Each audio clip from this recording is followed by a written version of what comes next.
রথের দিন দুপুরের পর বিকেলের ওয়েদারটা এতটাই বাজে ছিল, মনে হচ্ছিল যেন যখন তখন বৃষ্টি নামবে। তো দোনো করছিলাম রেডি হব কি হব না।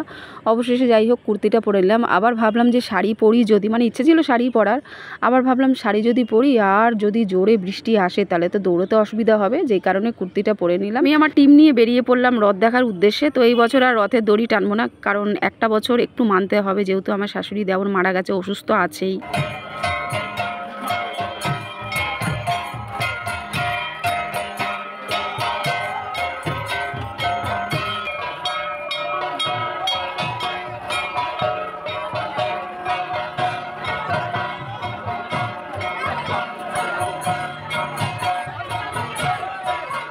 আজকে রথের দিন আর চিনি কলা থাকবে না, তো এক দাদা ঝুড়ি করে এই যে চিনি কলা বিক্রি করছে। আর কলাগুলো এত সুন্দর দেখতে, ফ্রেশ ফ্রেশ, মানে ছোট সাইজের, খুব বড় না, দেখতে খুব ভালো লাগছিল।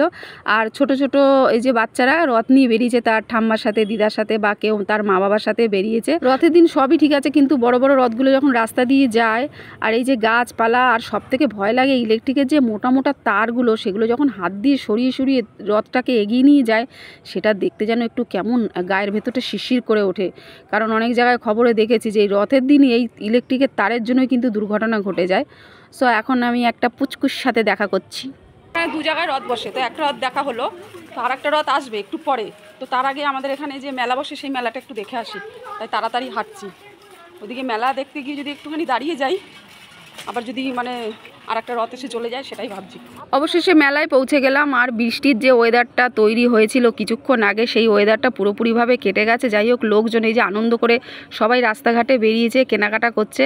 আর ওই যে মেলা, তাই মেলাতে কোথাও পুতুল, কোথাও বেলুন, মানে বাচ্চাদের সব খেলনা মেলা, এছাড়া খাবারের দোকান টোকান এগুলো বসেছে। বড় রথের পাশাপাশি ছোট ছোট রথগুলো যখন যায়, সেগুলো যেন আরও দেখতে ভালো লাগে। এত সুন্দরভাবে এই রথটাকেও সাজিয়েছে। আর সবার হাতে একটা একটা করে লাড্ডু দিচ্ছে, লাড্ডুগুলোও খেতে ভালো লাগছিল।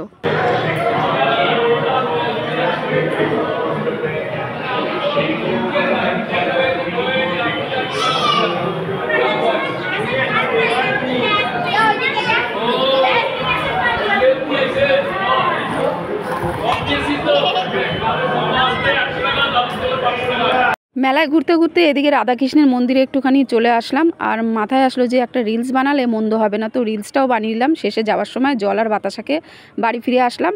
আর এসেই জামা কাপড় চেঞ্জ করে আবার রথ দেখার জন্য দাঁড়িয়ে পড়লাম।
রথের পিছনেই ছিল ভ্যান গাড়ি, আর ভ্যান গাড়ির মধ্যে জলও দেওয়া হচ্ছে, সাথে মালপোয়া প্রসাদও দেওয়া হচ্ছে। আর মালপোয়া খেতে আমার সত্যি খুব ভালোও লাগে।